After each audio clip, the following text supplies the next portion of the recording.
Direk na Jesus se opstanding verskyn hy aan sy disippels en wys hy weer vir ons wat 'n wonderlike Jesus, wat 'n wonderlike God van tweede kanse hy is. Johannes 20 vers 19 tot 21. Daardie Sondag aand was die disippels bymekaar. Alhoewel die deure gesluit was, omdat hulle bang was vir die Jode, het Jesus gekom en tussen hulle gaan staan en vir hulle gesê, vrede vir julle. Nadat hy dit gesê het, wys hy sy hande en sy sy vir hulle. Die disippels was baie bly toe hulle die Here sien. Vrede vir julle, sê hy weer vir hulle. Onthou vir wie sê hy hierdie woorde. Vrede vir julle wat eintlik beteken tweede kanse vir julle, genade vir julle, my liefde vir julle. Hy sê dit vir mense wat te bang was om by die kruis saam met hom te wees.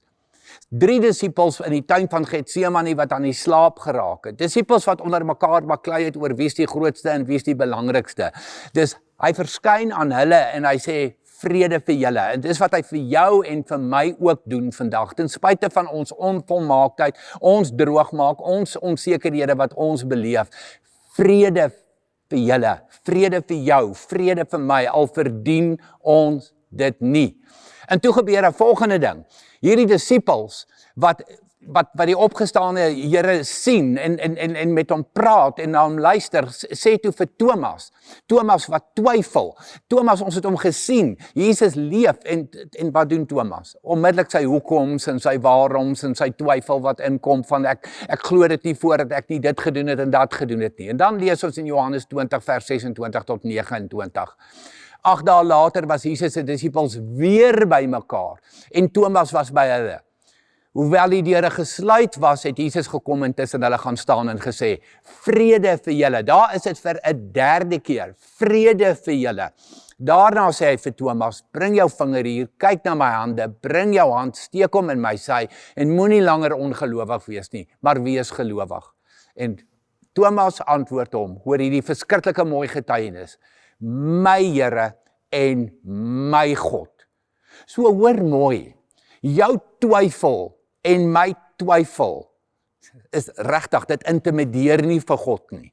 Dit sit hom nie af nie. Nog minder, dit skryf jou en my nie af nie. Twyfel is nie ongeloof nie. Ons kan kom met ons vrae, ons kan kom met ons onsekerhede, ons kan kom met ons hoekoms, ons kan kom met ons waaroms en met al ons onsekerheid in hierdie wêreld wat ons in leef. Dit sit God nie af nie. Nee, dit kan jou bring na 'n dieper geloof. Kyk wat gebeur met Thomas, my Here en my God. Daarom sê hy vir ons, Jesus is God. En Jesus is my Here en jou Here. Ek en jy kan in 'n intieme verhouding met hom leef en dit word gebore uit twyfel en onsekerheid. So weet net dat twyfel kan jou nader aan God bring. Jou onsekerheid kan jou nader aan God bring. Vra jou vrae. Vertrou die Here om jou te kom herstel met tweede kanse. Here, dankie vir tweede kanse. Ook in ons hoekoms, ook in ons waaroms, ook in ons onsekerheid, ook in ons teleurstellings. Here, U is altyd daar om te vergewe, genade te bewys en tweede kanse te gee. Amen.